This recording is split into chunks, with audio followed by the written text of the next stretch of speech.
It's time to begin the first lesson.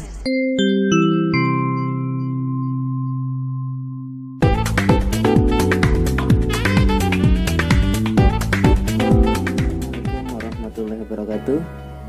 Pada video sebelumnya sudah kita bahas tentang komponen dan fungsi pada sistem starter. Pada kesempatan kali ini saya akan menjelaskan tentang cara kerja sistem starter.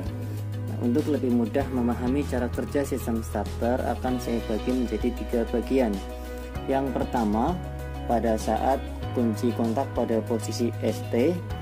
Yang kedua, pada saat plat kontak sudah menghubungkan terminal 30 dan terminal C. Kemudian yang ketiga, pada saat kunci kontak posisi on atau ST switch-nya off. Jadi posisi ST sudah dilepaskan ya. Jadi kan ketika kunci kontak di starter kemudian dilepaskan akan secara otomatis kembali ke posisi on. Jadi ST switch off tapi kunci kontaknya posisi on. Yang pertama, pada saat kunci kontak posisi ST, cara kerjanya adalah arus dari baterai akan mengalir melewati kunci kontak ini, kemudian mengalir ke terminal 50, kemudian ke hold-in coil, kemudian ke massa. Jadi di sini ada pull-in coil dan hold-in coil, tapi ketika menjelaskan cara kerja, jadi arusnya mengalir ke hold-in coil terlebih dahulu ya. Karena apa? Karena sirkuitnya lebih pendek. Jadi kalau misal ke pull-in coil kan harus melewati terminal C, kumparan medan, brush, armatur, kemudian ke massa. Pada saat penjelasan cara kerja, yang betul adalah ke hold-in coil dulu karena sirkuitnya lebih pendek. Saya ulangi. Jadi ketika kunci kontak pada posisi ST, maka arus dari baterai akan mengalir melalui kunci kontak, kemudian ke terminal 50, kemudian ke hold-in coil, kemudian ke massa, sehingga hold-in coil menjadi magnet. Medan magnet yang ditimbulkan memiliki arah tarik ke kanan ya. Nah, kemudian pada saat yang hampir sama, arus juga mengalir dari baterai, kemudian melewati kunci kontak ke terminal 50, kemudian ke pull-in coil, kemudian melewati terminal C, kemudian ke kumparan medan atau field coil, kemudian melewati brush positif atau sikat positif, kemudian melewati poros komutator, kemudian melewati armatur, kemudian melewati poros komutator, kemudian melewati brush negatif, kemudian ke massa, sehingga pull-in coil juga menjadi magnet. Nah, arah medan magnetnya juga ke arah kanan, arah tarik magnetnya ke arah kanan, sehingga saling menguatkan antara pull-in coil dan antara medan magnet yang ditimbulkan oleh pull-in coil dan hold-in coil, sehingga membuat plunyer tertarik ke arah kanan. Akibatnya adalah plat kontak di sini menghubungkan terminal 30 dengan terminal C. Kemudian di sisi sebelah kiri di sini, sisi sebelah kiri bagian layar di sini, plunyer akan menarik drive lever sehingga mengungkit starter clutch, sehingga menghubungkan pinion gear dengan ring gear. Nah, ring gear di sini ini letaknya ada di flywheel ya.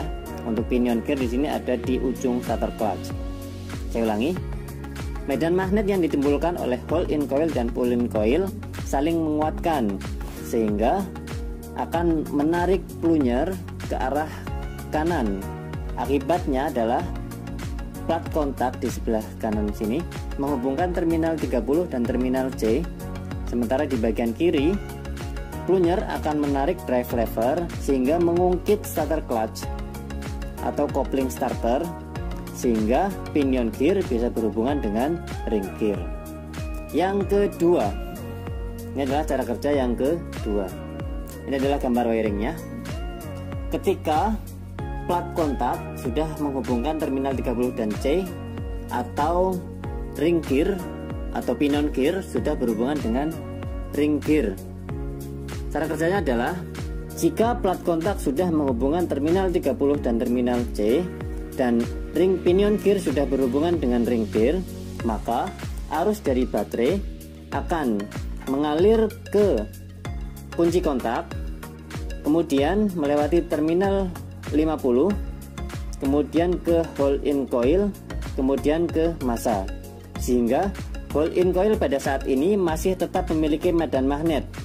Kemudian arus dari baterai juga mengalir melewati terminal 30, kemudian melewati plat kontak, kemudian melewati terminal C, kemudian melewati kumparan medan, kemudian melewati brush positif, kemudian melewati poros komutator, kemudian melewati armatur, kemudian melewati poros komutator, kemudian melewati brush negatif, kemudian ke massa. Pada saat ini arus sudah tidak lagi melewati pull-in coil karena tegangan pada terminal 50 di ujung sini ini 12 volt, sementara tegangan di terminal C juga sama-sama 12 volt, sehingga tidak ada beda potensial antara terminal 50 dan terminal C, sehingga arus tidak ada yang mengalir melewati pull-in coil. Pada posisi ini, jadi yang bertugas menahan posisi plunyer adalah hole-in coil. Karena arus yang besar dari baterai mengalir melewati terminal 30, kemudian melewati plat kontak, kemudian melewati terminal C, kemudian ke kumparan medan, kemudian melewati brush positif, kemudian melewati poros komutator, kemudian melewati armatur, kemudian melewati poros komutator, kemudian melewati brush negatif, kemudian ke massa, sehingga armatur berputar. Jadi pada yang ini arus juga melewati brush positif, kemudian melewati poros komutator, juga melewati armatur, kemudian melewati komutator, kemudian ke brush negatif, kemudian ke massa. Akan tetapi arus yang ini kecil sehingga tidak cukup kuat untuk memutarkan poros armatur.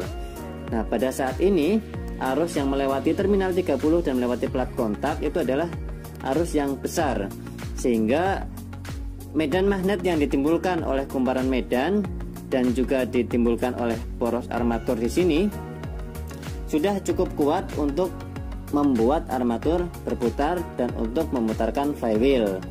Putaran dari poros armatur di sini diteruskan ke pinion gear melewati starter clutch, kemudian diteruskan ke ring gear sehingga memutar flywheel dan memutar poros engkol, sehingga piston bisa bergerak naik turun untuk awal tenaga untuk memulai proses pembakaran sehingga terjadi langkah usaha sehingga mesin bisa hidup. Yang terakhir, jika kunci kontak sudah diposisikan pada posisi on ya, atau ST switch-nya sudah di off kan, jadi kunci kontaknya sudah tidak diposisikan pada posisi starter lagi, yaitu intinya sudah dilepas ya, maka sesaat setelah itu, jadi plat kontak ini masih menghubungkan terminal 30 dan terminal C. Akan tetapi arus dari baterai yang menuju ke kunci kontak kemudian ke terminal 50 sudah terputus, sehingga aliran arusnya sekarang adalah arus dari baterai mengalir ke terminal 30, kemudian ke plat kontak, kemudian ke terminal C, kemudian ke pull-in coil, kemudian ke terminal 50, kemudian ke hole-in coil, kemudian ke massa. Jadi pada saat ini baik pull-in coil maupun hole-in coil sama-sama mendapat arus dari terminal C. Nah, arah arusnya antara pull-in coil dan hole-in coil itu saling berlawanan, sehingga medan magnet yang ditimbulkan juga akan saling berlawanan arah. Sehingga akan saling menghilangkan medan magnet. Karena saling menghilangkan medan magnet, maka medan magnet pada pull-in coil dan hole-in coil hilang. Nah, pada saat itu plunyer akan terdorong kembali ke arah kiri oleh pegas penggembali atau return spring. Pada saat yang hampir bersamaan, arus juga mengalir dari baterai, kemudian ke terminal 30, kemudian ke plat kontak, kemudian ke terminal C, kemudian ke field coil, kemudian ke brush, kemudian ke poros komutator, kemudian ke armatur, kemudian ke poros komutator, kemudian ke brush negatif, kemudian ke massa. Jadi sesaat setelah kunci kontak diposisikan pada posisi on, armatur itu masih berputar, tapi hanya sesaat. Jadi ketika nanti plunyer sudah terdorong kembali ke arah kiri oleh return spring, maka kontak plat di sini atau plat kontak di sini akan melepaskan hubungan dari terminal 30 dan terminal C, sehingga arus dari baterai yang mengalir ke terminal 30 kemudian melewati plat kontak akan terputus sehingga armatur berhenti berputar. Itulah cara kerja sistem starter, mudah-mudahan bisa dipahami. Sekian dari saya. Assalamualaikum warahmatullahi wabarakatuh.